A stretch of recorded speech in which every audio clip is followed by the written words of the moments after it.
O Fernando está entrando. Boa Olá, noite, Fernando. Tudo boa bom? noite, Sol, tudo bem?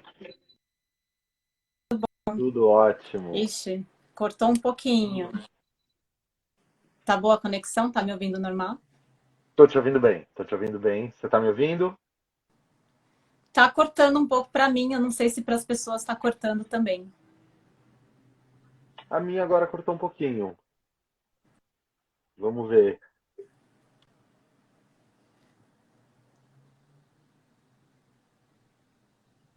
Tá. Tudo bem? Tá me ouvindo? Tô, tô ouvindo.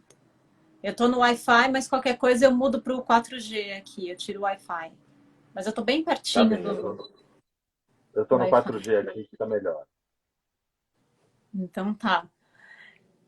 Gente, boa noite. Estou aqui com o Fernando Neisser. Acho que o maior, sei lá, uma das maiores autoridades do direito eleitoral e político. E, Fernando, é um prazer te receber. Queria que você se apresentasse um pouquinho, falasse do seu trabalho.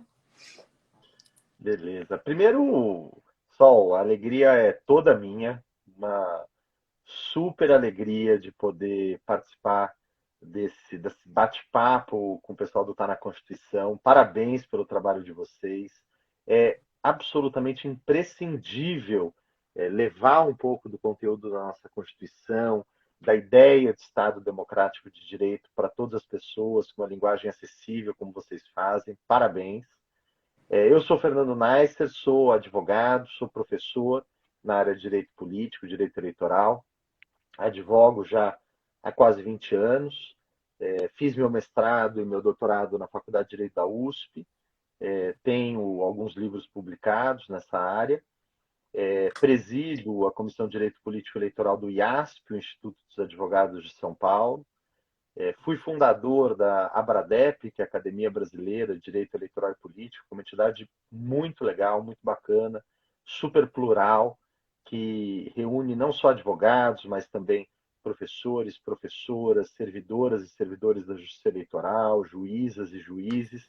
Quer dizer, muito da comunidade do direito eleitoral do Brasil faz parte da ABRADEP. Tive uma grande alegria de ser coordenador adjunto, diretor de comunicação, coordenador acadêmico da nossa ABRADEP e sou autor de alguns artigos nessa área e estou aqui para bater esse papo, para a gente poder ajudar a, pelo menos, tentar esclarecer esses temas que são tão complicados, né, tão polêmicos, que você me provocou aqui para essa participação. Nossa, realmente são temas que geram bastante inquietação, né? Como eu te falei há pouco, o nosso projeto, né, nós somos três que não somos da área. Acho que isso é que faz o projeto ter, né, ter um alcance um pouco maior com pessoas que também não são da área e que querem conhecer. E esse é o nosso objetivo, né? E, e tentar fazer com que as pessoas se informem melhor e não fiquem apenas dependendo de achismos, né, para tomar decisões, porque assim, né, viver um ato político, a gente vive numa democracia, a gente tem que cumprir papéis que são básicos, né, como cidadãos do Brasil, e, e assim, uma das coisas mais importantes é votar, e a gente tem que ter certeza daquilo que a gente está fazendo, né?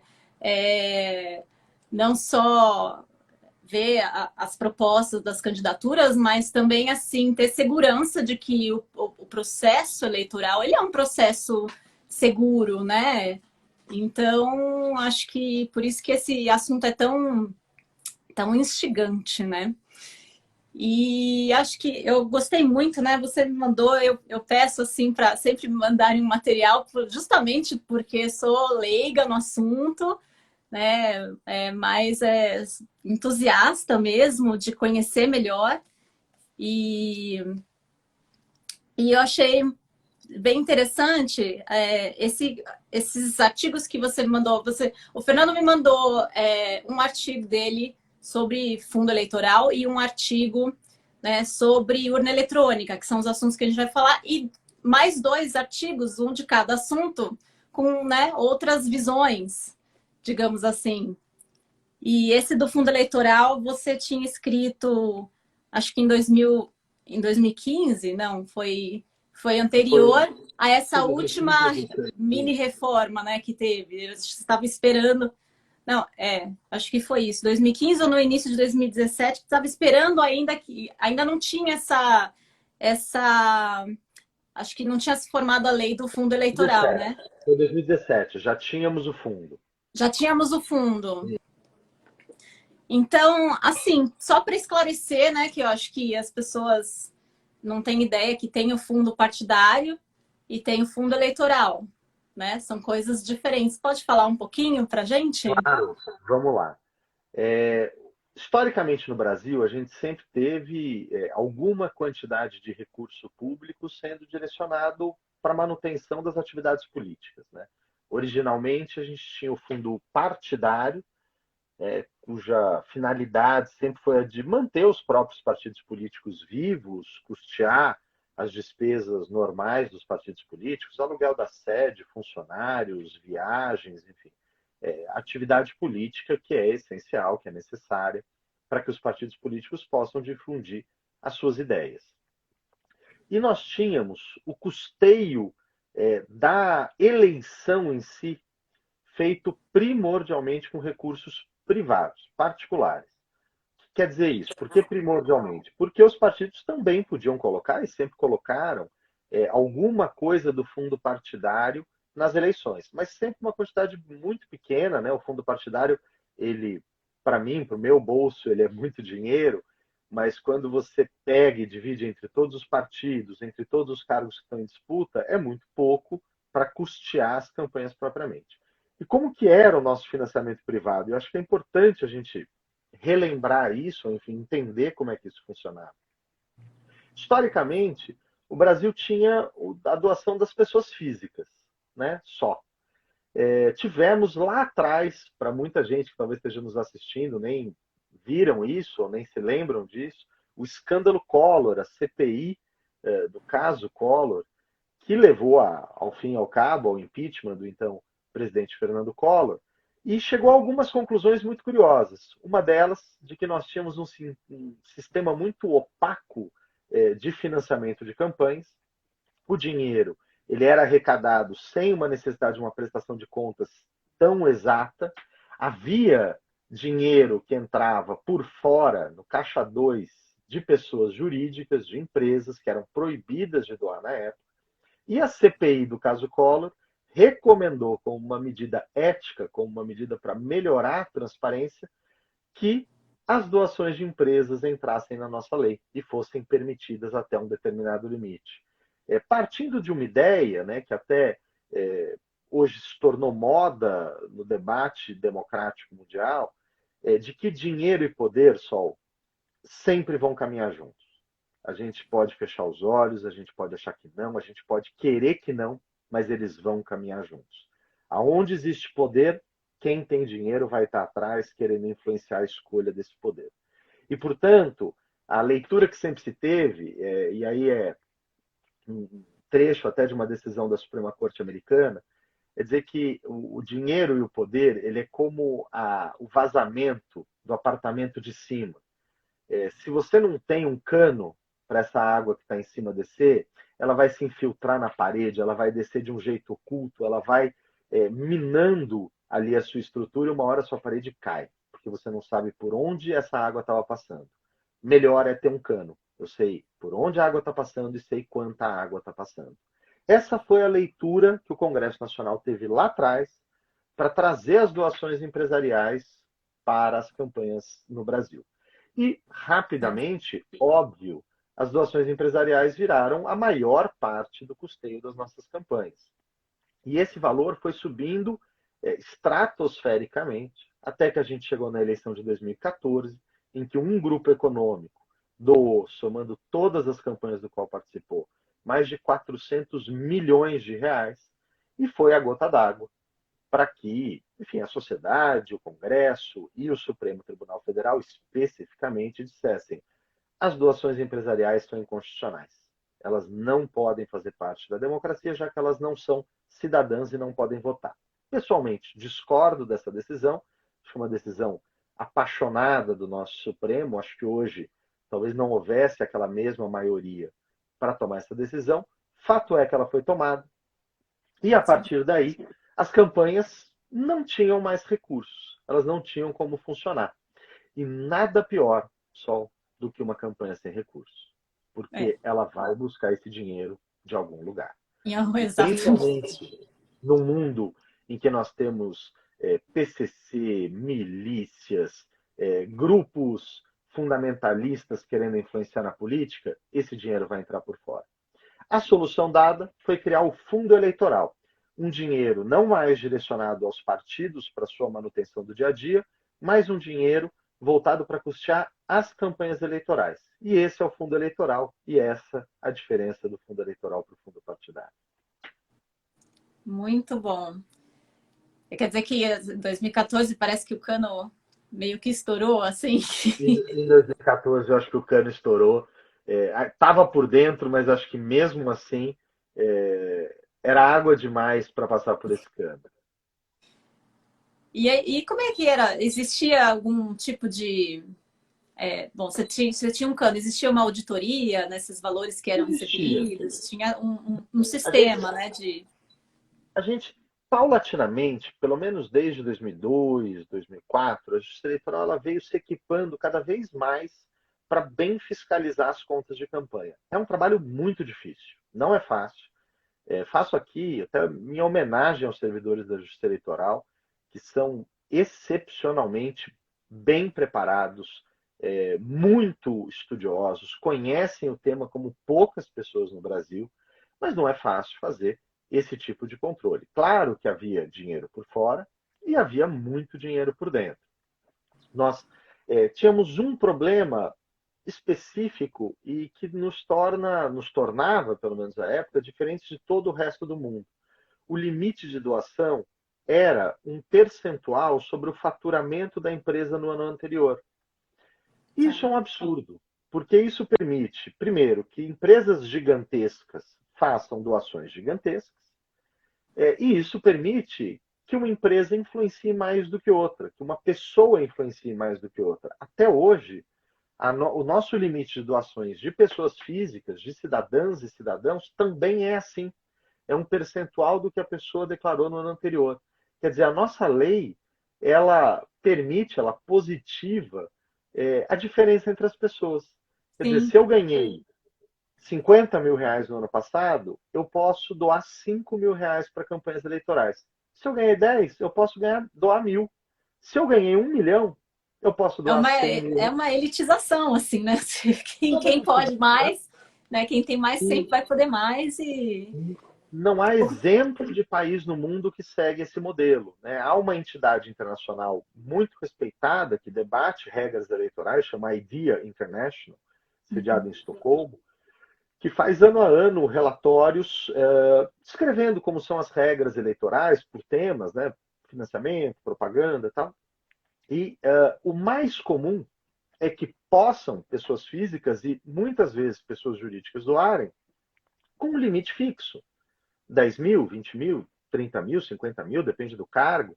A ideia é ser um valor que ajuda a custear as campanhas, mas que não captura aquela candidata ou aquele candidato. Porque o grande medo que se tem quando a gente fala em doações eleitorais é que quem doa vá se tornar dono daquele mandato. Sim. E isso é o que a gente tem que evitar. Mas veja que é um ponto de equilíbrio muito fino, porque as campanhas elas precisam de dinheiro. A gente pode discutir isso.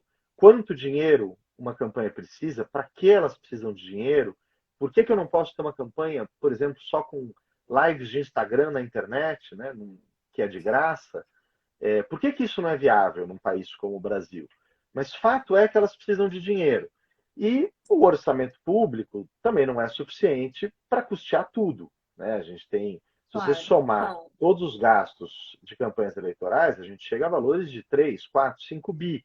É, os cofres públicos arcam com 1,5 bilhão.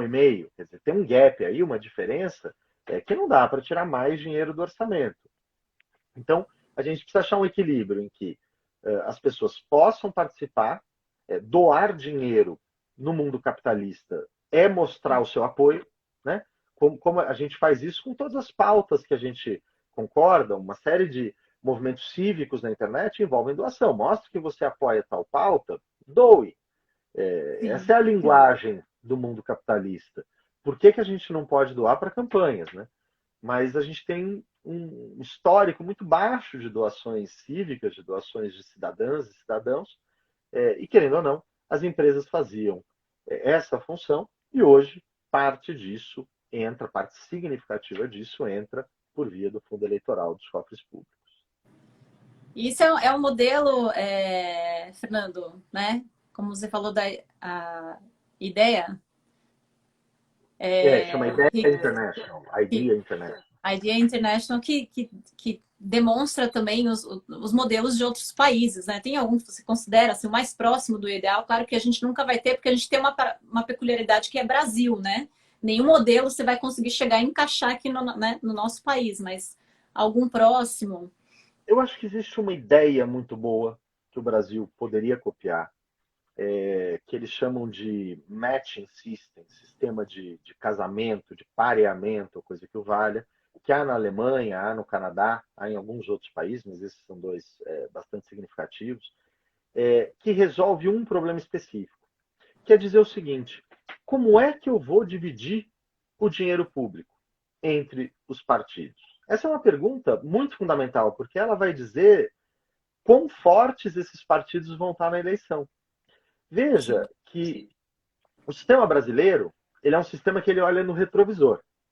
Então, eu pego o número de votos que um determinado partido teve para deputados e deputadas federais na eleição passada, e essa é lida como a magnitude do partido, o tamanho do partido na sociedade. Quer dizer, aquele partido teve 20% dos votos para deputado, ele é um grande partido, ele vai receber praticamente 20% dos recursos do é fundo eleitoral. Uma proporcional. parcela muito pequena dividida igualmente entre todos os partidos, mas a imensa maioria, mais de 95%, divide-se desta forma, levando em conta o tamanho da bancada de deputado, o tamanho da bancada de senador, mas fundamentalmente, olhando para o retrovisor. Qual é o problema disso? Eu estou olhando a força que aquele partido tinha 4 anos atrás e dando dinheiro público para ele fazer campanha 4 anos depois. Qual que é a tendência? Que aquele partido saia na frente dos outros. Ele pode ter perdido apoio na sociedade, mas ele vai ter dinheiro, dinheiro vira voto. Dinheiro, a gente sabe, há uma correlação muito forte, a ciência política mostra isso, entre dinheiro e voto.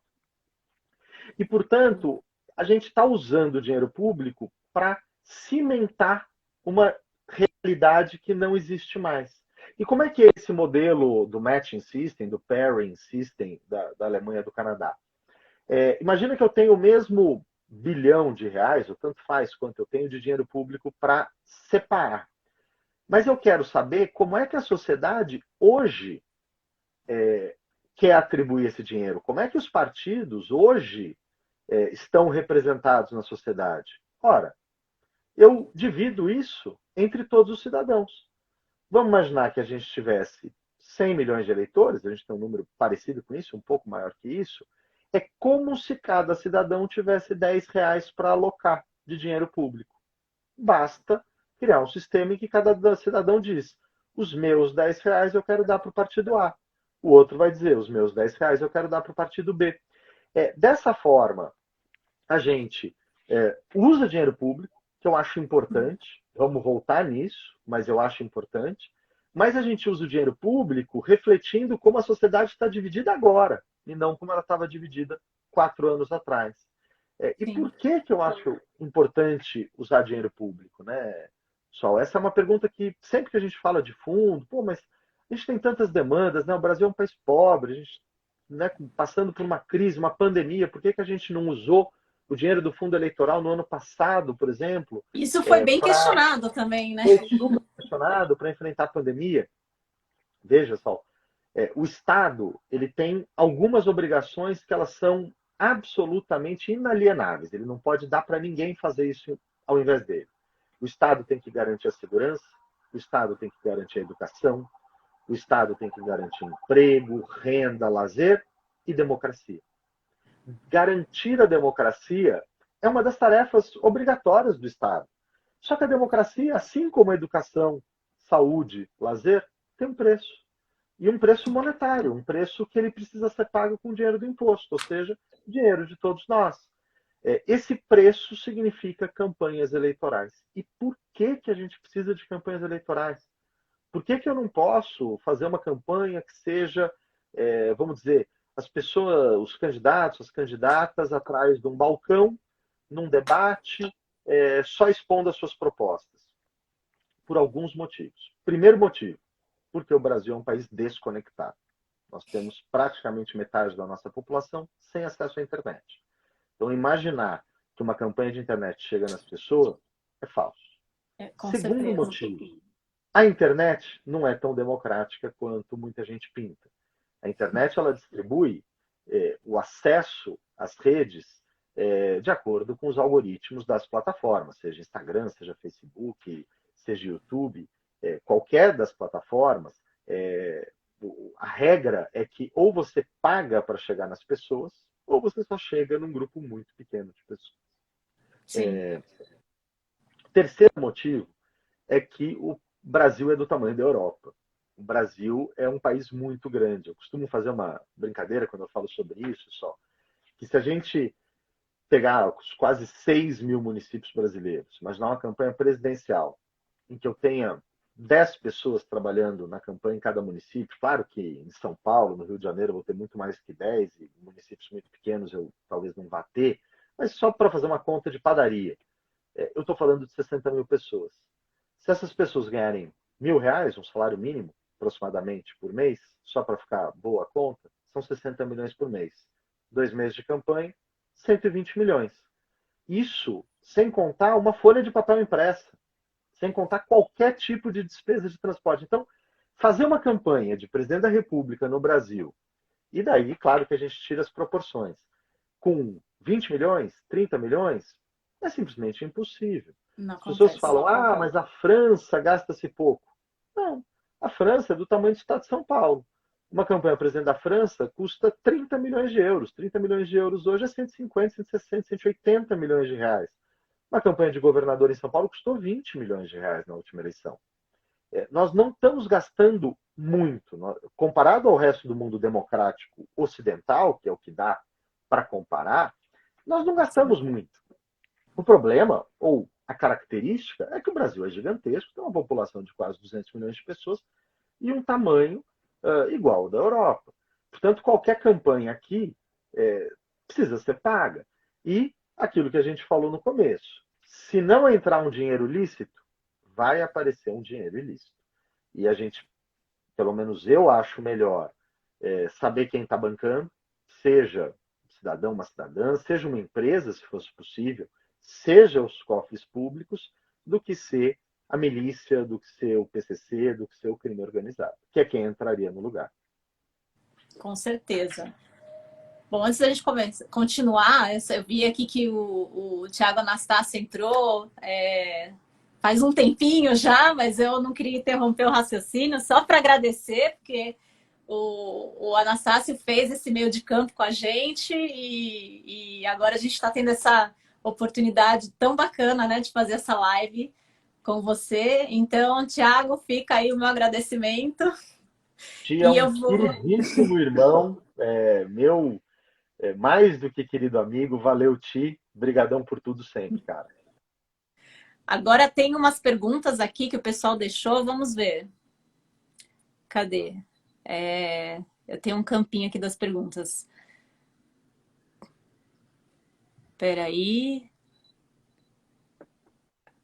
Que atropelou os outros... Ah, peraí. Tem uma de urna eletrônica. A distribuição do dinheiro do fundo é igualitária entre os partidos? Acho que Não. agora estamos falando já do fundo especial, né? Como é que funciona essa... A gente chama ele, dentro do meio eleitoral, carinhosamente de FEFEC, que é o Fundo Especial de Financiamento Eleitoral. O FEFEC ele é distribuído, uma parcela muito pequenininha dele, igual entre todos os partidos, e a imensa maioria dele proporcional ao tamanho que aquele partido tinha na sociedade 4 anos Quatro atrás. anos atrás. Votação para deputados, votação para senadores. É uma conta um pouco complexa, está na lei, mas fundamentalmente leva em conta o tamanho das bancadas, os votos obtidos 4 anos atrás. O artigo que eu te mandei, Sol, que foi publicado na Ilustríssima da Folha de São Paulo, tem uma ideia que eu trago, defendo até hoje, que a gente poderia usar muito melhor esse fundo eleitoral. Eu sou a favor do dinheiro público nas campanhas, mas não como ele é aplicado hoje. Não só por isso que eu já falei, porque a gente aplica o dinheiro público para cimentar uma diferença de 4 anos antes, e aí não me parece ser o melhor uso do dinheiro público, mas também porque a gente não cobra nada em troca dos partidos políticos. Veja, a Constituição, em 88, e aqui para entrar no tema de vocês, ela trouxe algo muito importante para um Brasil que saía da ditadura: a autonomia dos partidos políticos. Veja que a gente vinha de um cenário de um controle total do Estado sobre os partidos. Primeiro, de um bipartidarismo forçado, MDB, Arena. Em segundo lugar, de um controle da justiça eleitoral, que era instrumentalizada, de certa forma, pela ditadura militar, em cima da liberdade dos partidos. Existe uma figura chamada observador eleitoral, que era alguém da justiça eleitoral que tinha a possibilidade de entrar em qualquer reunião partidária e ficar lá olhando para saber o que estava acontecendo. Quer dizer, os partidos eles estavam a todo momento sendo escrutinados pelos olhos do poder, pelos olhos de um governo ditatorial.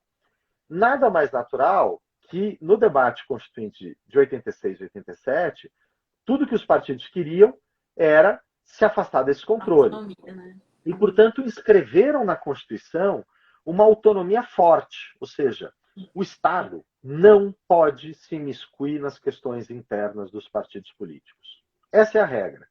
A partir daí, passou a ser interpretado quase como uma independência, quase como uma total liberdade dos partidos políticos. E eu não tenho propriamente essa visão. Se é verdade que não é possível ter uma lei que, por exemplo, diga que os partidos políticos têm que ter diretórios paritários entre homens e mulheres, porque isso seria entrar na liberdade, na autonomia dos partidos, nada impede que o Estado, por meio de lei, claro, use o fundo eleitoral para dizer, bom, os partidos vão receber X, mas aqueles partidos que tiverem uma gestão democrática, que abolirem essas reeleições eternas que mantêm grupos familiares no poder, e vários partidos pequenos no Brasil têm isso, que quebrem o machismo estrutural histórico dos diretórios, que é muito responsável por manter essa subrepresentação das mulheres, que quebrem o racismo histórico, também cultural, das máquinas partidárias, que deem transparência à gestão, que abram para auditorias externas os partidos, para empresas de auditoria fazerem esse controle par e passo junto com a Justiça Eleitoral. Nada impede que se fale, olha, os partidos que adotarem essas práticas de boa governança vão receber uma fatia a mais. No direito, a gente costuma falar, Sol, que a gente tem 2 tipos de sanção. Né? Sanção é uma palavra do direito que às vezes ela é muito equivalente à pena. Mas a pena é só um tipo de sanção. É a sanção punitiva. Mas eu posso ter a chamada sanção premial. Nos Estados Unidos, eles gostam muito da expressão de falar sticks and carrots, que é a vara e a cenoura. Eu posso fazer o burrico da minha carroça andar com a vara, mas eu posso colocar a cenoura na frente dele para atraí-lo para onde eu quero que ele vá. Se a gente não pode usar a vara, quer dizer, eu não posso forçar os partidos por conta da autonomia partidária prevista na Constituição, nada impede que eu possa colocar a cenoura. E qual que é a cenoura dos partidos? Dinheiro. Tempo de TV, tempo de rádio. A Constituição não obriga que essa distribuição ela seja feita da forma como ela é. Isso está na lei. E a lei poderia prever que outros valores igualmente previstos na Constituição, valores democráticos, valores igualitários, também fossem buscados, também fossem perseguidos. Quer dizer, a gente pegaria a mesma quantidade de dinheiro público que hoje é distribuída para os partidos, mas usaria melhor. Usaria de uma forma que não só premiasse quantos votos aquele partido teve 4 anos atrás, mas também as suas práticas atuais. E teria que ter um esquema assim de compliance, né, para isso, porque você não pode manter uma coisa pro forma. Vamos fazer uma representatividade aqui né, dentro do partido de mulheres, né, negros, índios, como né, uma coisa pro forma. Então, assim, a gente vai receber esse dinheiro se a gente tiver esse X de mulheres aqui dentro do partido. Porém, eu não dou espaço para que aquela mulher né, participe das decisões do partido ou né, receba esse dinheiro no fim, acaba caindo no bolo. Então, tem todas essas coisas. Precisa de um sistema de compliance também, né? Precisa ser um sistema assemelhado a um compliance. Claro que há algumas tecnicalidades aí. Eu confesso que eu não gosto muito do uso da lógica do compliance empresarial para partidos políticos, porque tem algumas diferenças que acho que o compliance que funciona bem para empresas de capital aberto, né, para as SAs, onde você separa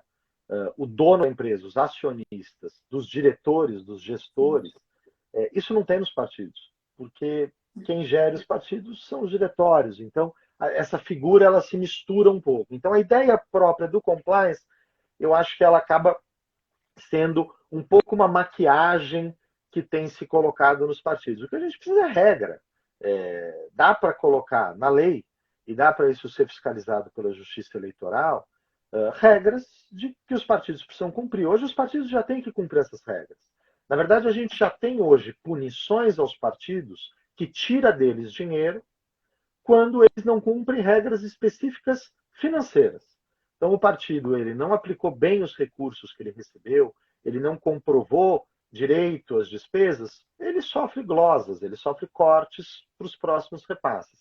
A gente poderia não só cobrar uma adequação financeira dos partidos, mas usar essa mesma cenoura para buscar outras finalidades específicas.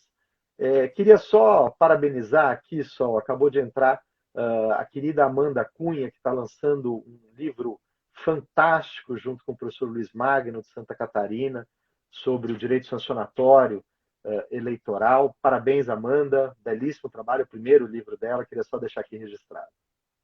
Muito legal. Parabéns, Amanda. Depois quero conhecer seu trabalho também. Fernando, deixa eu buscar aqui mais algumas perguntas. Eu tenho uma amiga que está separando as perguntas e me mandando aqui. Olha, tem uma interessante. Como prevenir coerção no cenário de distribuição monetária por vias de cada cidadão? Acho que naquela ideia canadense, né, de você, porque a gente sabe que existe essa questão, né, o Brasil é um país completamente desigual, então você tem aquelas compras de voto e muita coerção, né?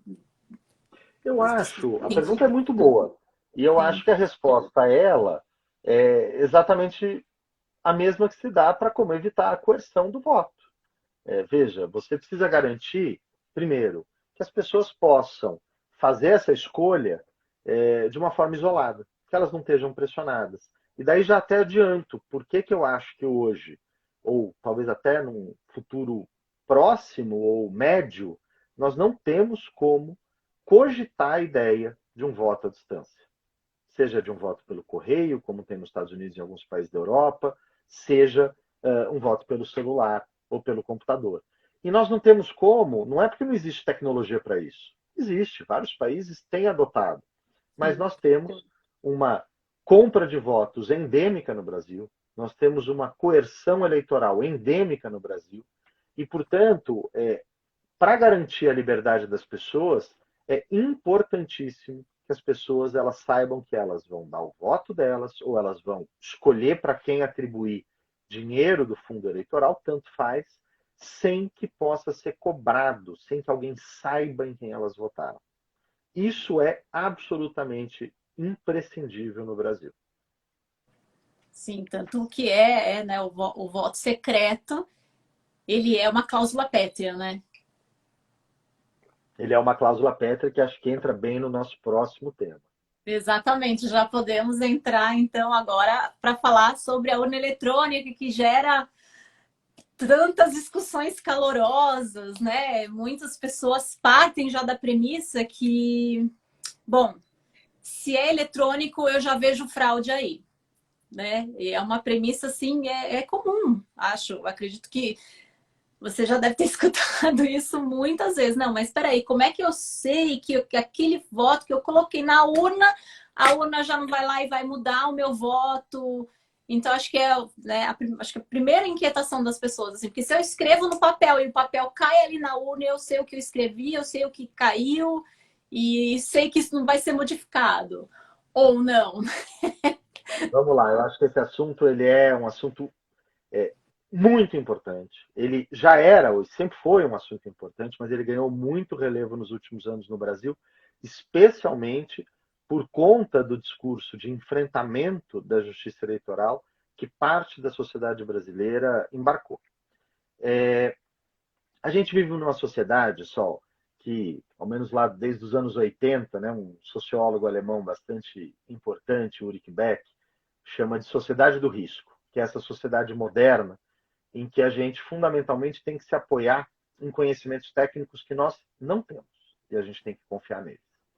Veja, eu sou advogado, eu não sou engenheiro eletrônico, eu não sou engenheiro elétrico, eu não sou cientista de computação, mas eu também não sou piloto de avião.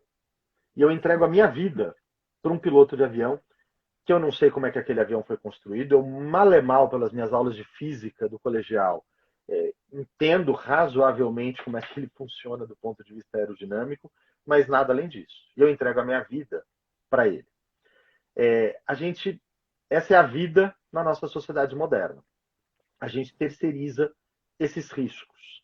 O problema é que às vezes esses riscos eles são contraintuitivos para o nosso cérebro, que é a própria ideia do avião.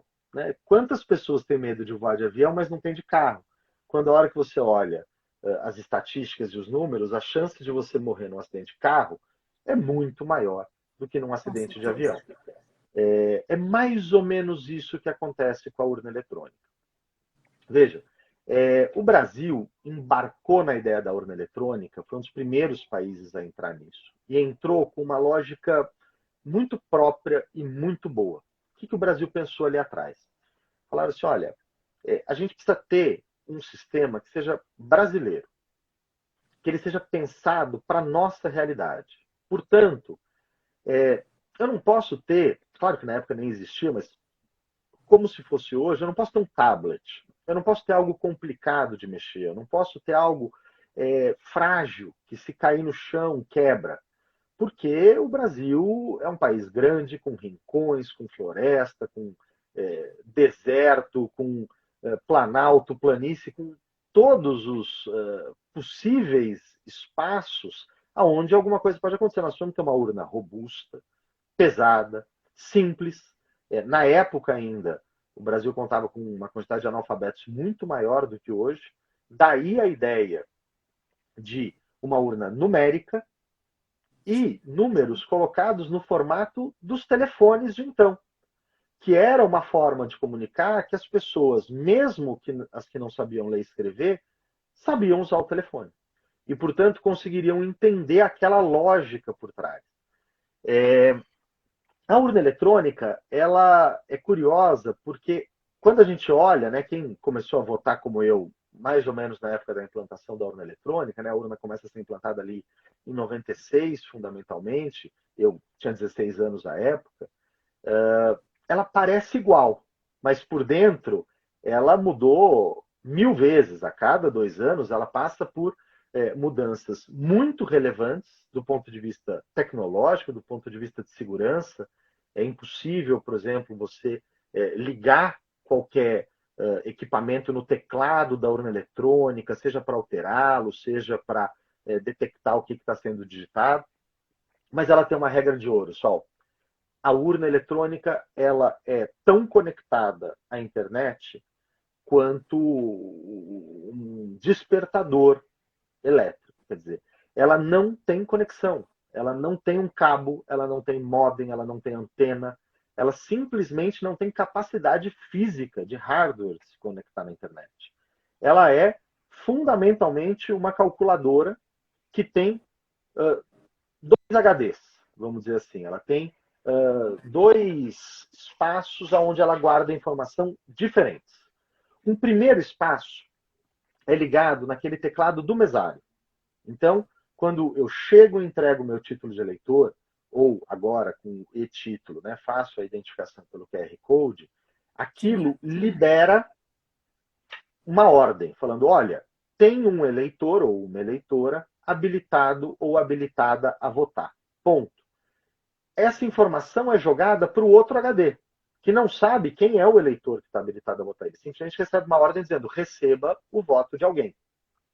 Quando eu voto, vamos dizer que seja uma eleição geral, eu vou dar votos para deputado federal, deputado estadual, senador, governador e presidente da República. Eu vou dar 5 votos. Cada voto que eu dou é gravado num ponto diferente desse segundo HD, para que seja impossível desembaralhar esse voto. E saber não só quem eu votei, mas saber que alguém votou nessa específica combinação de pessoas.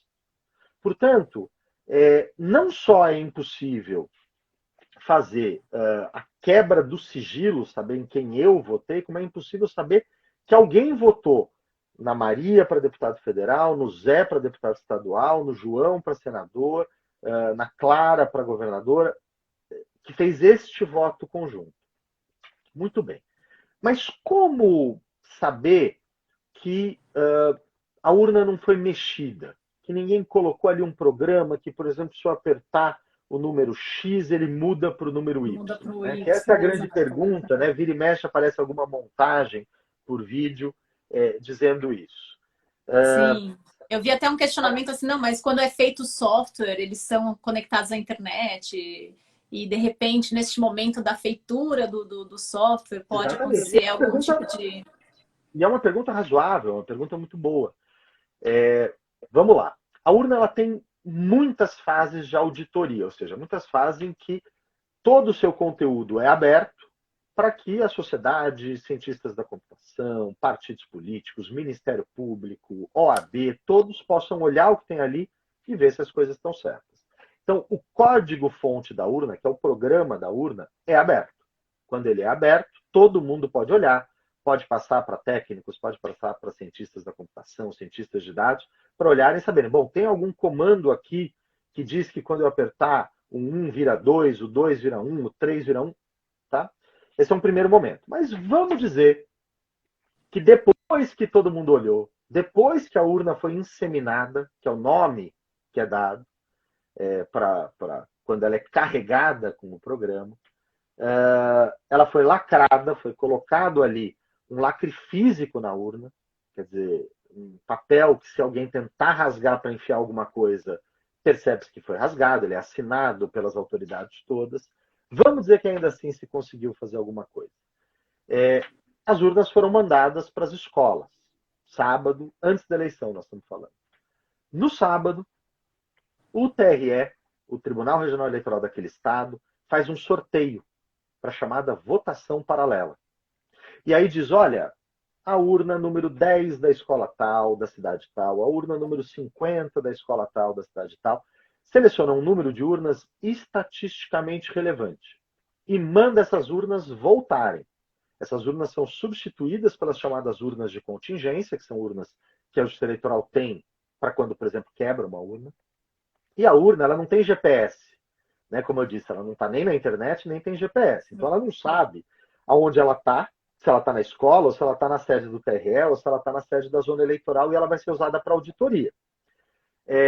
Quando começa o horário de votação, o programa da urna só deixa ela ser ligada no horário da votação. Faz-se uma falsa votação aberta. Então, deixa-se ali, nas sedes dos TREs do Brasil inteiro, nas zonas eleitorais, urnas à disposição da sociedade, da comunidade, da imprensa, dos partidos, do Ministério Público, para irem lá fazer uma votação aberta e filmada, que não vale, obviamente. Vai uma pessoa lá, então as pessoas podem chegar e aí ela recebe uma orientação, olha, você vai votar no fulano, você vai votar no Beltrano, você vai votar na ciclana, e isso é filmado. Faz essa votação, 17 horas, fecha as urnas de verdade, fecha as urnas da votação paralela. Essas urnas da votação paralela são apuradas, ela, ao fechar, imprime o chamado BU, o boletim de urna, e aí bate-se esse boletim de urna com a filmagem que se teve do dia inteiro de votação aberta de auditoria. Se alguém digitou alguma coisa que tivesse mudado, isso apareceria. Estatisticamente, ao se fazer isso em tantas urnas, todas as eleições, se tivesse qualquer tipo de alteração no programa, isso teria sido pego. Então, tecnicamente, cientificamente, a gente pode afirmar, como a urna não tem conexão na internet, ela passa por essa série de medidas de auditoria, inclusive uma auditoria in loco, essa chamada votação paralela, e nunca, veja, nós estamos falando aqui de mais de 25 anos de história de sucesso da urna eletrônica, em que nunca um único voto dado para alguém foi computado para outra pessoa. Em todas essas auditorias, isso teria sido apurado. Claro, Sol, que a gente fica com dúvida ainda assim. A gente Sim. quer que seja o mais seguro possível. Será que não dá para ser um pouco mais seguro? E aí vem a pergunta natural. Será que não dá para também imprimir o votinho só para guardar lá e a gente poder bater depois? Essa pergunta é capciosa. E eu vou dizer por que eu acho que não. Tá? Já sei que era a sua próxima pergunta, né? A gente já tinha conversado um pouco aqui. Sim. Eu vou te dizer por que eu acho que não. Vamos começar pela parte mais fácil, que são os custos. Toda vez que a gente. Todo mundo que já teve um computador na vida sabe que existe uma peça que quebra, que chama impressora. Porque ela tem partes móveis, ela é mecânica, ela não é só eletrônica. Então, quando a gente eleva isso a 1,5 milhão de urnas eletrônicas funcionando simultaneamente, estatisticamente a gente vai ter uma quantidade de quebras, de problemas técnicos muito grande. E é humanamente impossível evitar que isso aconteça. Impressoras quebram uma razão de uma a cada X. Faz parte. Assim são as peças mecânicas. Só que isso representa um aumento da fila. O que eu faço com aquela votação parada no meio? O que eu faço com aquela urna que já teve votos que entraram até aquele momento? Como é que eu trago uma segunda urna para pegar dali para frente? Como é que eu fecho aquela urna que passou? Isso é um problema técnico. Claro que poderia ser resolvido, mas disso decorre um segundo problema. E é um problema um pouco difícil da gente explicar, das pessoas entenderem exatamente o que a gente quer dizer. Vou tentar. O eleitor, a eleitora, erram. Erram. O que eu quero dizer com erram? Errar no voto não é votar errado. Não é votar em quem eu não gosto, quem eu não acho que deva merecer voto. Errar, no ponto de vista técnico, significa eu quero votar em A e eu não consigo votar em A. Eu aperto as teclas erradas, eu voto fora de ordem, eu acho que eu estou votando para presidente, mas na verdade aquele é o primeiro voto, eu estou votando para deputado federal. Aí eu digito o número do meu candidato a presidente e votei para deputado federal. Aí eu falo, mas não apareceu, olha só, eu filmei aqui, não apareceu a foto, minha urna está fraudada. Quem trabalhou como mesário sabe, eu já estou trabalhando para 2 eleições, eu sei como é que é todo esse processo. A vantagem desse erro é que ele é aquilo que cientificamente a gente chama de um erro desenviesado. O que quer dizer isso? Ele é um erro que ele não tem lado. Eu quero votar em A e não consigo votar em A, mas vai chegar um eleitor na urna que quer votar em B e também não consegue votar em B. Esses erros, eles tendem a se anular. Ou seja, eles são desimportantes para o resultado eleitoral. No mundo inteiro, os eleitores erram. Claro que populações com menor nível de educação formal erram mais, faz parte, mas erram também de forma desenviesada. Portanto, esse é um erro que ele é irrelevante do ponto de vista do resultado. Eu gostaria, Fernando, que as pessoas não errassem no voto? Gostaria. Isso é factível? Não. Não há nenhuma democracia em que as pessoas não erram. Esse erro altera o resultado das eleições? Não altera. O problema é que a hora que eu coloco uma impressora, o eleitor vê o erro. E aí ele manda voltar. Aí tem que tirar o papel da urna. Aí tem que anular o voto dele. Tem que voltar e ele votar de novo. Foram feitos alguns testes. O Brasil já fez testes com impressoras acopladas às urnas eletrônicas. A média significa duplicar o tempo de votação de cada eleitor. E o que isso significa? 2 vezes mais urnas, 2 vezes mais mesários, 2 vezes mais salas de aula, 2 vezes mais escolas requisitadas, um custo aproximadamente 2 vezes maior para realizar uma eleição. E aí, existe um estudo, né, a respeito, né, do impacto que existe um seria estudo. de bilhões, né, seria um impacto de bilhões a mais, né, se implementasse assim esse voto impresso. E ele foi derrubado, né, Exatamente. Ele foi pelo feito STF. pelo ex-ministro do TSE, Henrique Neves, um querido amigo, um dileto amigo, que mostrou a quantidade de bilhões e bilhões de reais a mais que isso custaria. Mas alguém poderia dizer, bom, mas não há preço que pague a segurança da democracia. Vamos pagar o que for necessário. A vida não é assim. Os cofres, eles têm limite. Veja que para toda obra, para toda construção, para tudo que é feito tecnicamente, você tem um nível de segurança e você tem um nível de risco. Eu vou fazer aqui só uma analogia, Sol, para ver se a gente consegue deixar isso bem claro. Existe um conceito da engenharia que é um conceito de quanto de risco uma determinada obra aguenta. Então, imagine o seguinte: eu quero fazer uma cobertura na praia. Bom, eu posso fazer uma cobertura de pau com um telhado de palha. Isso é bom ou isso é ruim? Depende. Se eu quero fazer para me proteger do sol, porque eu estou indo tomar uma cerveja com amigos naquela tarde, isso é ótimo, isso é o suficiente. Isso é o que eu preciso. Se vier um temporal, vai aguentar? Não, não vai aguentar.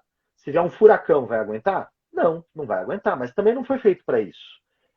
Ela aguenta um dia normal. Eu posso ter uma casinha um pouco melhor, feita ali de pau a pique. Ela vai aguentar uma chuva daquelas que cai uma vez por ano. Se vier uma chuva mais forte do que isso, ela vai cair.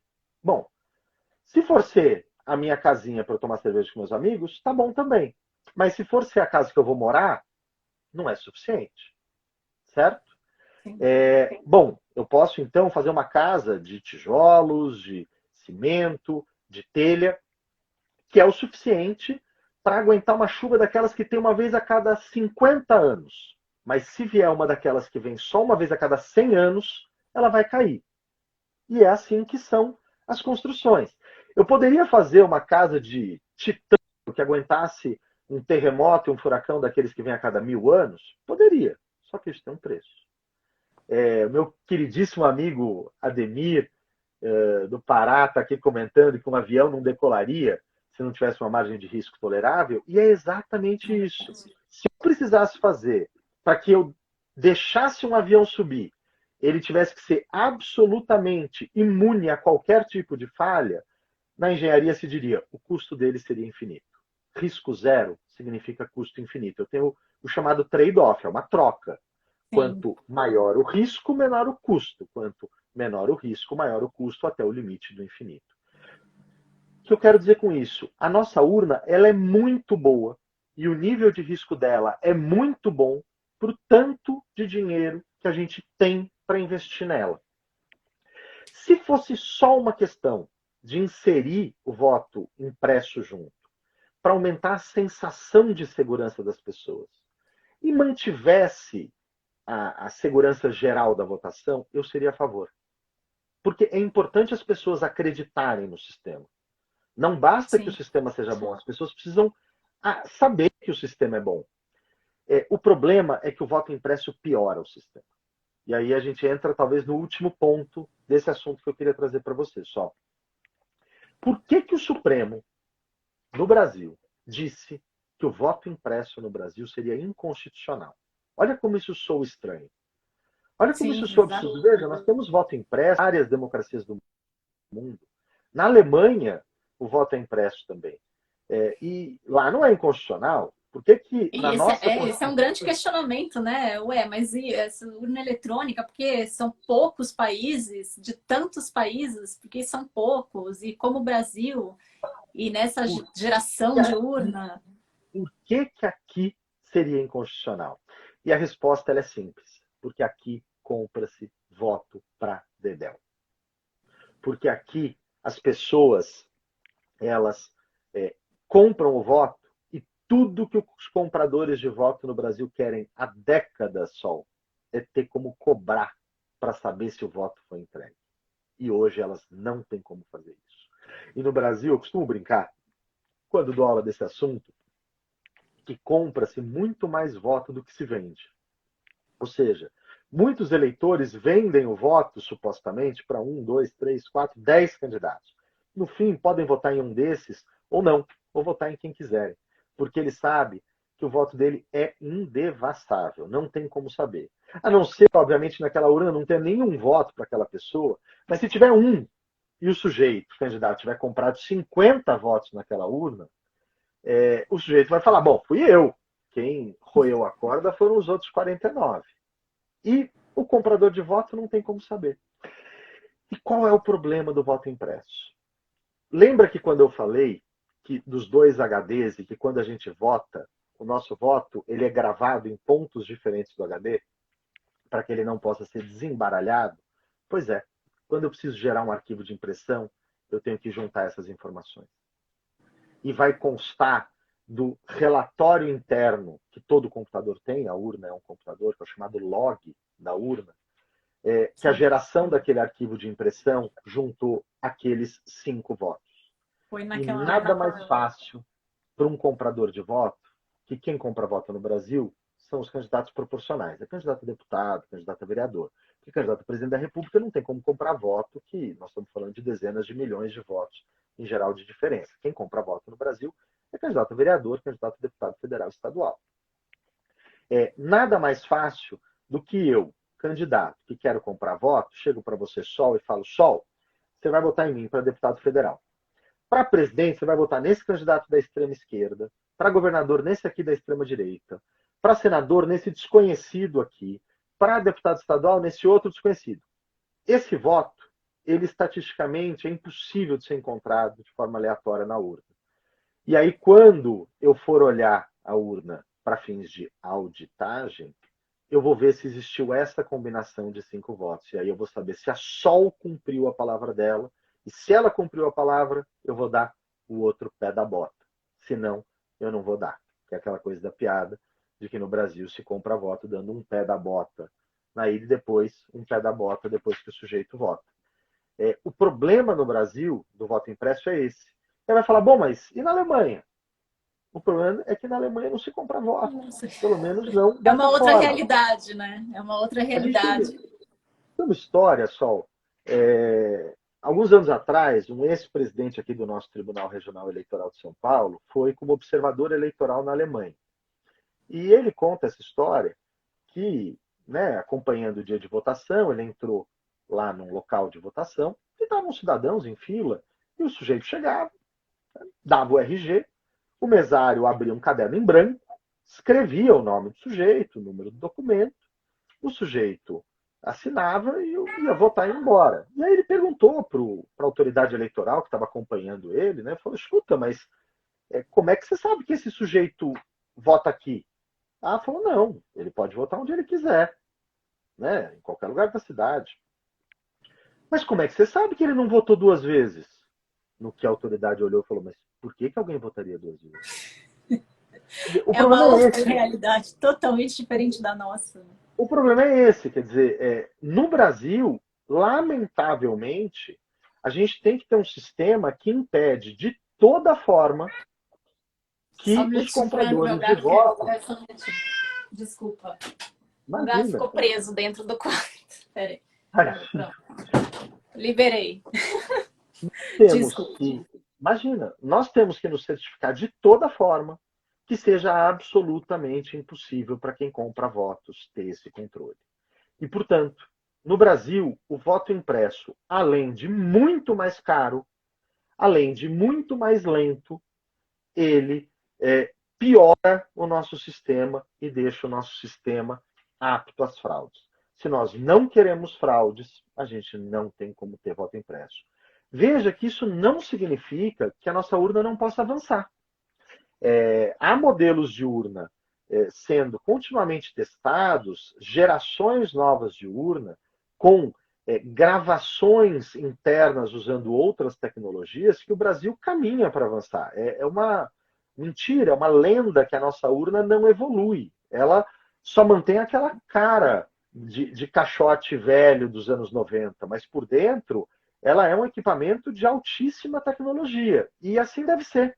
Simples, robusta, mas com o que há de moderno internamente na tecnologia. O problema, e acho que já caminhando talvez, né, para o final do nosso papo, daqui a pouco, é que esse tema foi capturado pela extrema-direita populista, pelo pessoal das teorias da conspiração. E hoje, debater segurança da urna, mesmo que de boa vontade, mesmo que de boa fé, muitas vezes acaba sendo usado esse discurso contra o nosso sistema democrático. Então, Sim. eu tenho muito cuidado, tenho muita cautela sempre, e acho que a gente precisa ter para não deixar que esse debate seja capturado por esse bando de lunáticos que atacam contra as instituições, que atacam contra a democracia. Não nos enganemos, Sol.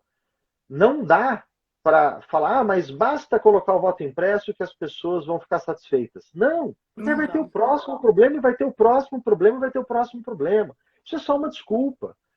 Então, vamos seguir lutando por melhoras paulatinas no nosso sistema de votação, por avanços tecnológicos no nosso sistema de votação, mas sem cair na isca de que o voto impresso seria uma solução, porque não é verdade.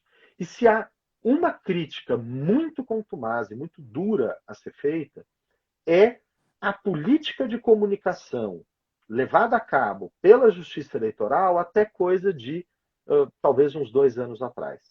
Porque a Justiça Eleitoral ela caiu no erro de deitar no berço esplêndido, né? De imaginar que, como tinha um sistema de votação muito bom e muito seguro, isso era o suficiente para garantir a sua credibilidade. Sendo que ela não entendeu que no mundo das mídias sociais, isso aqui que nós estamos fazendo é absolutamente essencial, que é o debate Sim, você público. precisa E a comunicar, justiça, exato. e a justiça eleitoral ela se retraiu. E ela respondeu de forma sempre, anos atrás, de forma arrogante, de forma dura, a qualquer tipo de crítica que sofria. Os olhos da justiça eleitoral foram abertos nos últimos anos, e fica aqui o meu elogio público nesse ponto, e em outros, mas nesse ponto específico, a gestão atual do ministro Luiz Roberto Barroso, que teve a sensibilidade de entender que havia um grande problema, não um problema de segurança da urna, mas um problema de comunicação, e que isso precisava ser enfrentado não colocando um técnico de informática dando um curso fechado, não, precisava ser feito em lives com pessoas conhecidas, com atores, com personalidades, pessoas que têm credibilidade na sociedade e que conseguem falar a língua das pessoas para que as pessoas entendam. É preciso disputar esse discurso público. Acho que a Justiça Eleitoral tem acordado para isso. Não é fácil fazer esse discurso, porque a Justiça Eleitoral ela não joga sujo, né? Ela não vai com redes de WhatsApp, com bots, para espalhar que a urna é segura. E o outro lado faz isso, para dizer que ela é insegura. Então, é uma tarefa difícil, é uma tarefa de enxugar Sim. gelo, é uma tarefa de usar, inclusive, a autoridade da Justiça Eleitoral para enfrentar esses comportamentos quando eles beiram o crime, mas é preciso disputar as opiniões das pessoas e trazer isso para as pessoas bem intencionadas. Eu discutia isso só na segunda-feira, ontem, com os meus pais, na hora do almoço, me perguntando isso mesmo quando eu disse que faria essa live. E eu comentei com eles, eu falei, olha, há um núcleo pequeno uma franja da sociedade que não adianta o que você falar. Essas pessoas elas acham que o ser humano não chegou na Lua, elas acham que o mundo é dominado por uma raça de reptilianos, que a Hillary Clinton tinha uma rede de pedofilia numa pizzaria, e acham que a urna eletrônica muda o voto de X para Y. Essas pessoas, não há como comunicar com elas, não é a elas que nós precisamos convencer. O problema é que quando essas pessoas falam esse monte de groselhada, atraem, pelo menos, a dúvida de pessoas de boa fé, de boa vontade. Com Terra certeza. plana, exatamente. O terraplanismo negacionista não é com eles que nós temos que debater. Nós temos que debater com as pessoas de boa vontade, de boa fé, que às vezes ouvem um comentário desses e falam, poxa, mas por que não imprimir, né? Será que não seria melhor? E é possível achar isso de boa fé. E é Sim. com essas pessoas que a gente tem que dialogar. Isso é bem interessante, Fernando. A comunicação é o que a gente tem tentado fazer, né? Porque no cenário atual, né, que a gente questiona, começou a questionar até vacina, que é uma coisa que, né, que a gente tem um calendário tão bacana de vacinação e assim, bom, até o formato da Terra, vamos dizer assim, está Exatamente. sendo posto em xeque. E essa questão da eleição, ela mexe com aquilo que você falou. A gente entrega nossas mãos para, né, a gente entrega nas mãos lá né, dos engenheiros que criaram os aviões, mas todo mundo quando sobe num avião tem aquele friozinho na barriga, né? A gente entrega, mas a gente fica, ai, mas, né, da primeira turbulência já começa a rezar o Pai Nosso, chamar os santos, o que for, né? E eu acho que transferindo isso para o sistema eleitoral, por ser uma coisa assim, né, gera essa dúvida. Então, essa conversa é muito bacana. A gente tem que entender que existe, né, que o sistema ele é totalmente feito de forma segura. Né? Uma coisa que você coloca a evitar as mãos do ser. Quanto menos mãos tiver do ser humano ali, né, naquela urna, naqueles dados, melhor, certo? Então, isso também é uma garantia, assim, né? E eu acho que muito importante seria mesmo, ou está sendo, essa comunicação mais aberta, um contato mais direto, né? Do Tribunal Eleitoral, né? E assim, das pessoas começarem a chegar mais perto, a entender um pouquinho, ou vislumbrar o que é essa tecnologia, como ela é feita, como ela é auditada. Olha, ela é aberta, a gente não sabe disso, né? Olha, ela é um sistema que antes de começar a votação, você tem abertura, você tem abertura para representantes de partido, você tem abertura para o Ministério Público, você tem abertura, né? E isso é importante ficar claro. Tem esse sistema de votação paralela, que também para garantir, né, que se tem essa segurança, nada é 100% seguro. Voar não é 100% seguro, dirigir não é 100% seguro, viver não é 100% seguro. Não existe 100% de segurança em nada.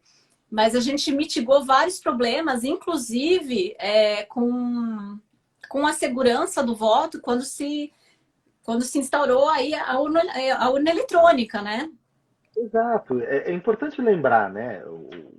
Um mundo até que eu não vi pessoalmente, porque, enfim, como eu disse, eu comecei a votar na urna eletrônica, aliás, com o advento da urna eletrônica. Mas o Sim. voto em papel tradicional, né, na caneta, ele é muito mais inseguro, mas ele é infinitamente mais inseguro porque ele é alterável, né? Era muito comum o chamado, né? A gente tem uma expressão na história eleitoral brasileira que é o chamado voto a bico de pena, porque você pegava a urna na hora da apuração e no bico da pena fazia o voto que ele queria que aquela urna tivesse, que aquela cédula tivesse, e se votou no candidato errado, fazia um X em algum outro lugar e anulava aquele voto. Quer dizer, o voto dado para o outro candidato era anulado. Era impossível para os partidos terem fiscais em todos os locais de apuração, com olhos olhando cada papel que saísse da urna para apurar. Sempre há um partido com mais gente. E esse partido conseguia manipular. A justiça eleitoral ela surge no Brasil, Sol, para combater as fraudes eleitorais da República Velha.